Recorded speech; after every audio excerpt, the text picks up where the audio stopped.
Hello and welcome back to the Maybom Perspective. I'm Gray Maybom. I'm here with John Mark Capers, and today we'll be discussing one of the more challenging things we face in our industry, the housing affordability issue. So we'll be discussing that today, and welcome back, everybody. Um, and welcome, John Mark. Yes, I thanks for appreciate having you me. being here. Yeah, absolutely. We are going to begin our discussion by discussing the Housing Affordability Index. That has been troubling for a few years now. The Housing Affordability Index is the metric to which the average income for your market area and in relation to the average sales price of a home in that area. And you want that number to exceed 100%, really. And in the Augusta market, it has historically been 150 to 175%, right up until about March of 2022. And John Mark will get to that in a minute. And we've been fluctuating somewhere between 70 and 80% since that time. And what that means is the average income for the area. The average income is making about 75 to 80% of what they need to afford the average home. And that's not good for the area. I mean, we really want that number to really exceed 100. And the record I'm looking at right here goes back through 2011, and it hadn't fallen below 100% until 2022. And so that is of concern, and we're going to talk about some issues. It's going to be one of our objectives as a management and leadership group to tackle this as best we can in the coming year, 2026. But John Mark's got some ideas and things to share with you. And one of the things that I just would lead with is that, and I know this has not been researched, it's been floated out there, but maybe you can expand on it a little bit. The 50-year mortgage amortization, as well as the portable mortgage, both of which have been discussed, and they're researching right now. So sure.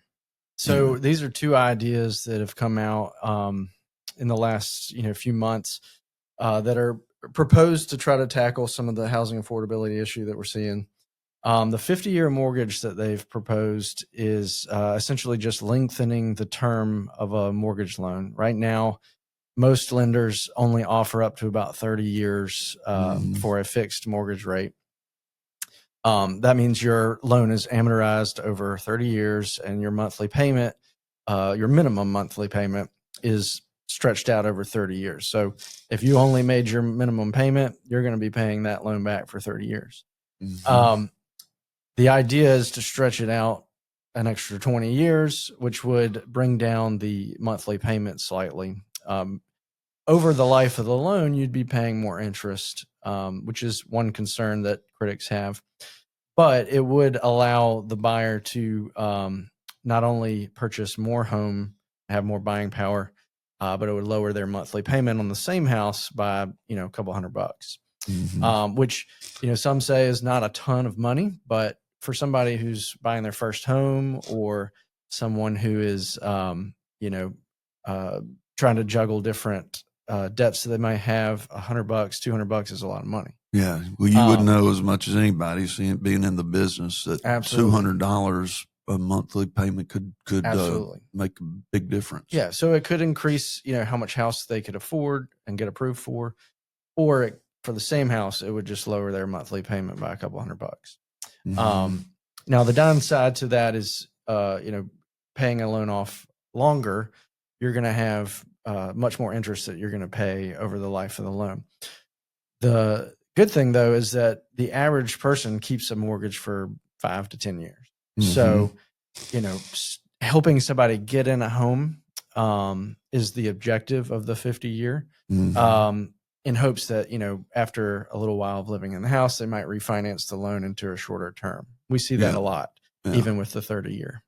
Yeah. See people refinance into 15 years and so forth. Once they get in a better position where they can refinance, they can shorten that term and end up paying less interest over the life of the loan.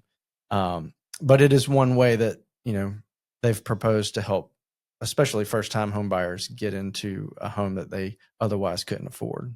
That's good.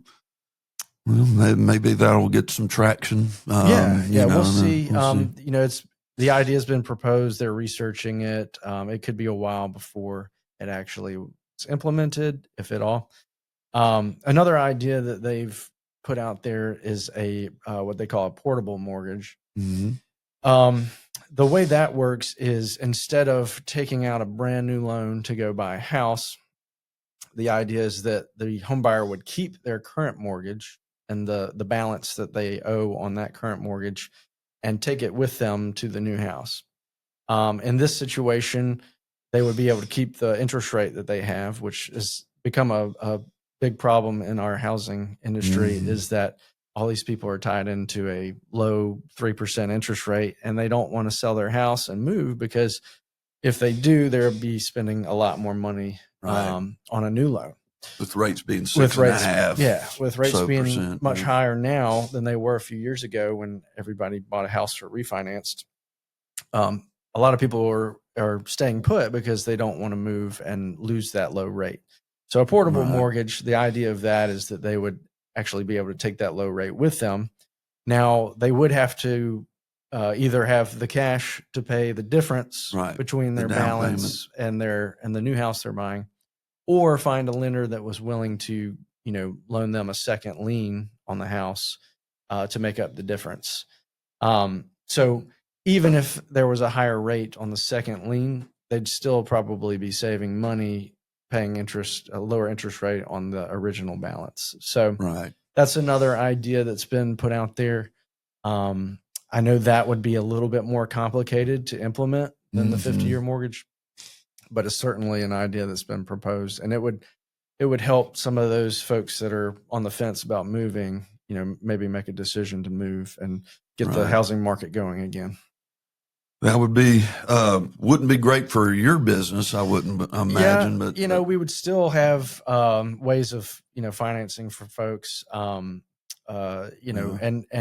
it would probably help lenders keep mortgages on the books for longer if somebody's taking a mortgage with them, because that mortgage wouldn't be paid off immediately. There's pros and cons, obviously. But it's meant to.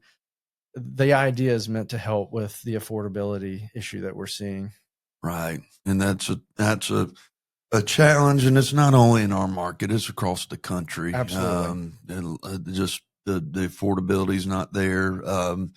People are paying up to 50% in their housing costs, in some cases. I got one of the articles in here saying that there's, 26 million that are paying 50% or higher renters out there. Yeah, we are seeing. So one thing that we look at as a lender is folks' debt to income ratio. So when you apply for a mortgage, we're going to look at how much you spend on your monthly payments every month, whether that's car loans, student loans, credit cards. And we also look at the proposed total payment for the new house. And we include all that together and compare that to your income. And that gives us a ratio of your debt to your income. And we want to keep that below a certain percentage to make sure that people who are buying a home can afford it. They can, they won't get too stretched with their housing payment. But we are seeing a lot of applicants buying homes on the higher end of that threshold, the allowable threshold. And the reason is because, their monthly payments have gone up, not just in housing, but property taxes have gone up, homeowners insurance. Insurance has gone way up. Yeah. So those are things that factor into that ratio. And so for them to buy the same house now that they bought a few years ago, that ratio is going to be much higher for sure. Right. That's something that's one of the underwriting guidelines that you guys have in your industry with Fannie Mae and Freddie Mac that put out those guidelines Yeah.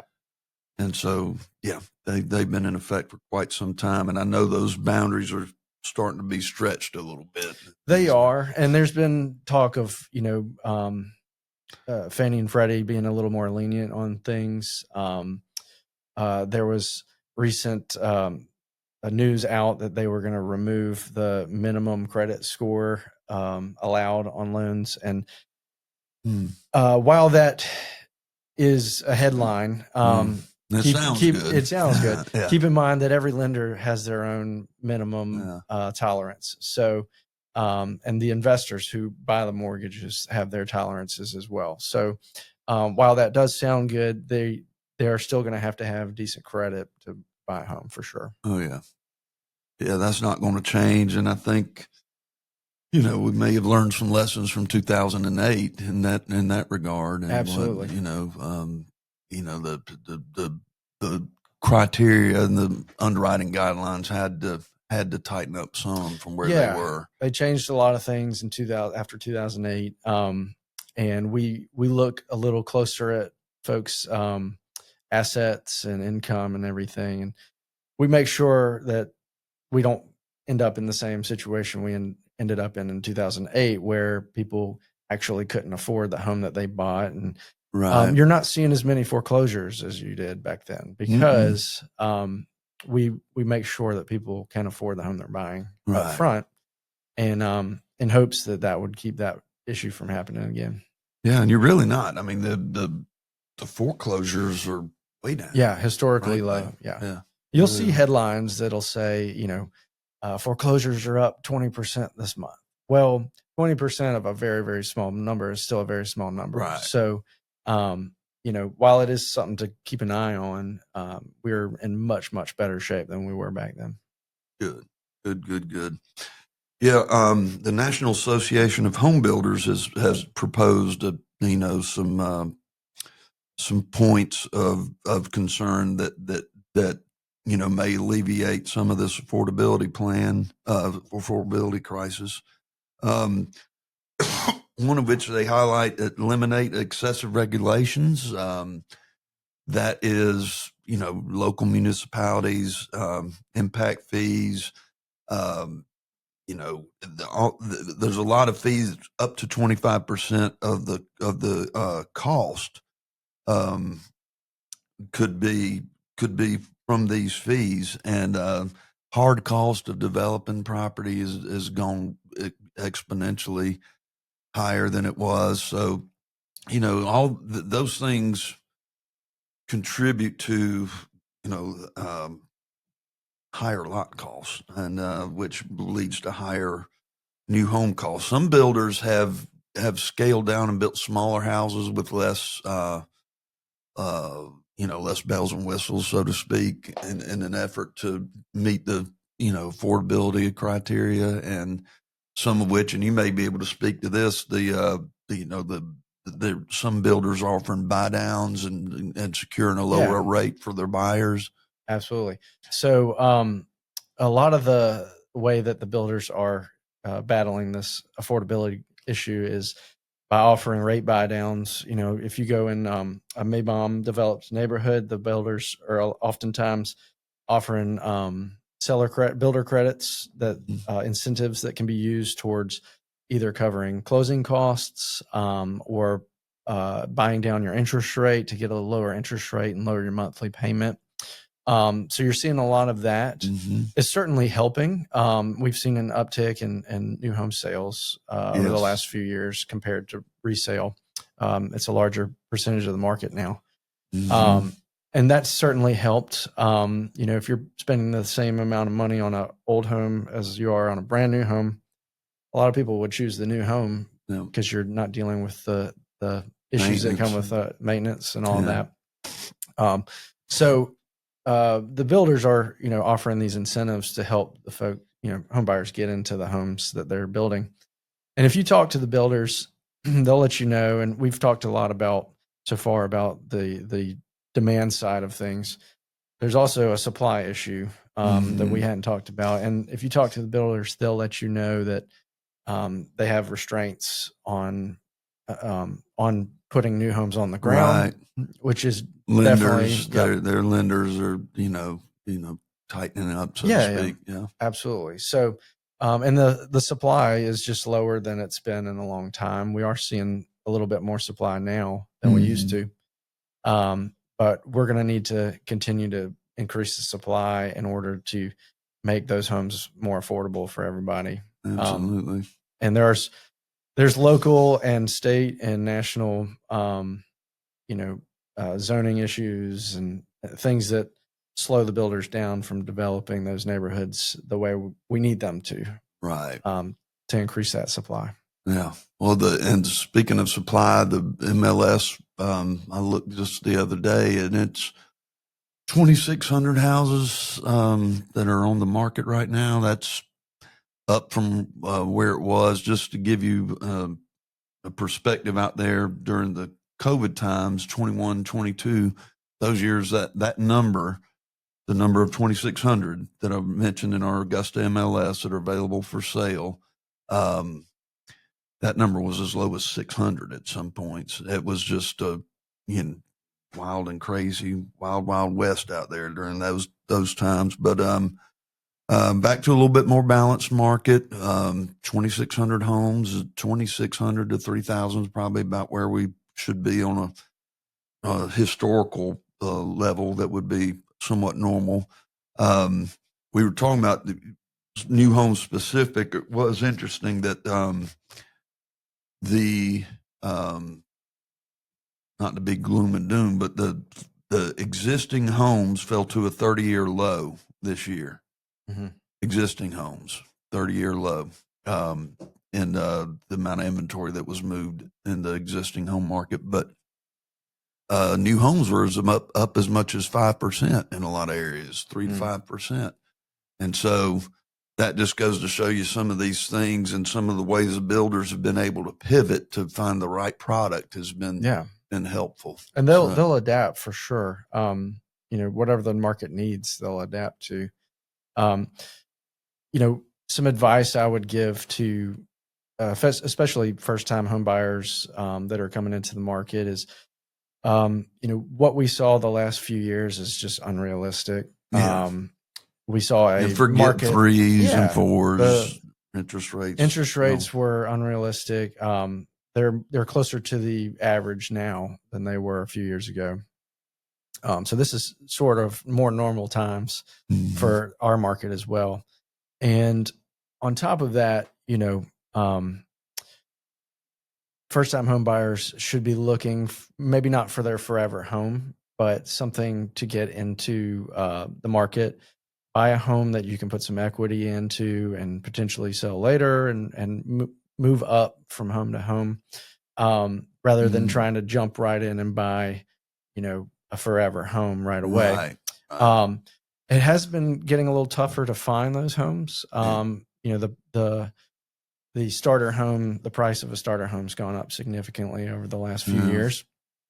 But if you can't afford a home, it's always going to be, better to build that equity than to pay rent every month. Absolutely. And that point that's arguably never going to change, Absolutely. not only the wealth you can generate by building that equity, but also being able to write off your mortgage interest and that type things helps alleviate on some taxes. Another thing the home builders promoted is that we need to elevate the skilled trades. We're some 200,000 jobs short in nationwide of the skilled trades, and so they feel like the schools and the local areas could do a better job of promoting the trades and going that direction. So that's another thing. Overturn inefficient local zoning rules. That would be, probably in the most simplistic terms, allowing smaller lots, smaller houses, and that type thing. And a lot of counties do shy away from that. But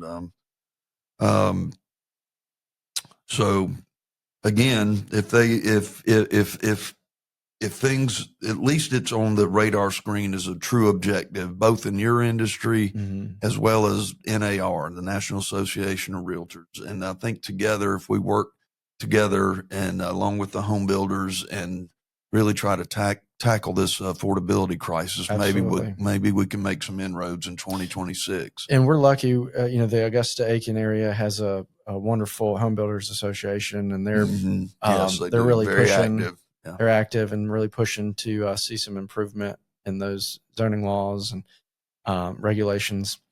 A lot of people point to interest rates, and it is a significant thing when you're looking at housing affordability.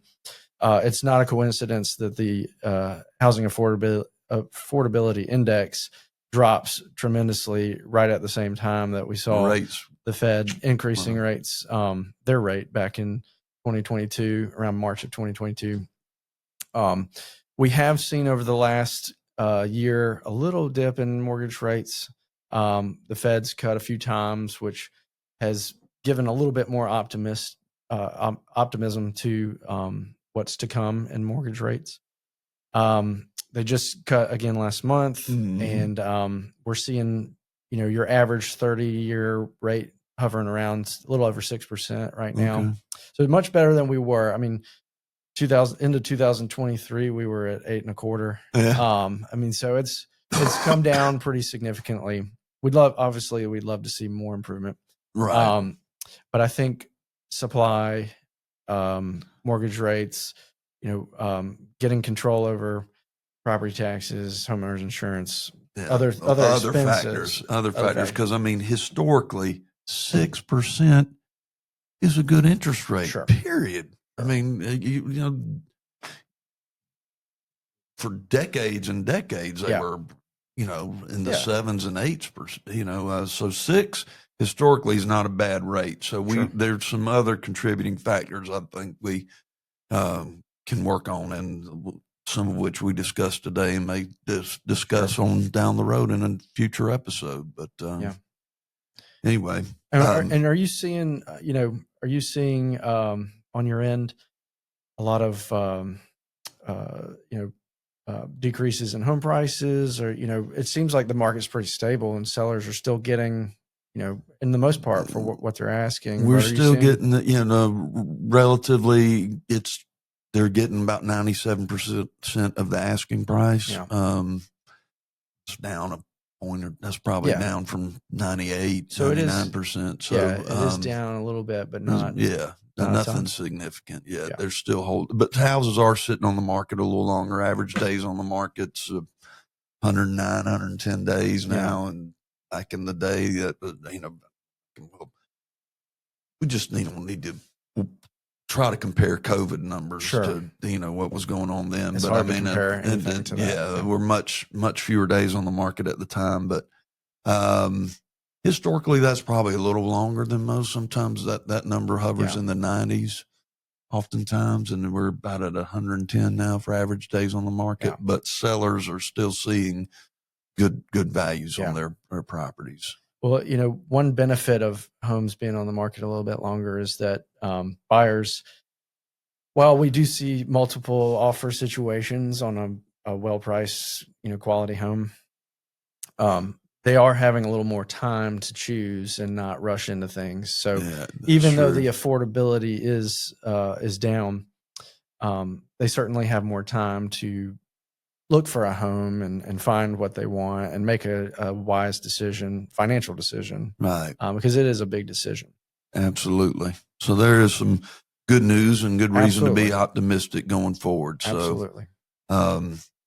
Anyway, well, that's going to wrap us up for today. Yeah. And y'all have a wonderful holiday. Merry Christmas, everyone. Absolutely. And we'll probably revisit this sometime in the first part of next year. Thanks for having me.